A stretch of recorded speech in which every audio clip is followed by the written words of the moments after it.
Hello everyone, today we'll talk about how to fix or how to solve the problem of keeps crashing on the application of Authenticator. You will click on settings. In this page you can click on apps, default apps, app settings. In this page you can click on Authenticator app and you will enter.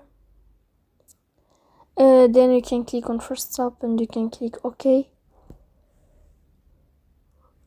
After that you'll enter to the window of storage. Here you can click clear cache, don't click clear data because that can delete your account. In the end you can turn off your phone and you can wait a moment to turn on your phone again to fix that problem. So please don't forget to support us by like and subscribe. See you next time in another video and thank you for your attention and your watching.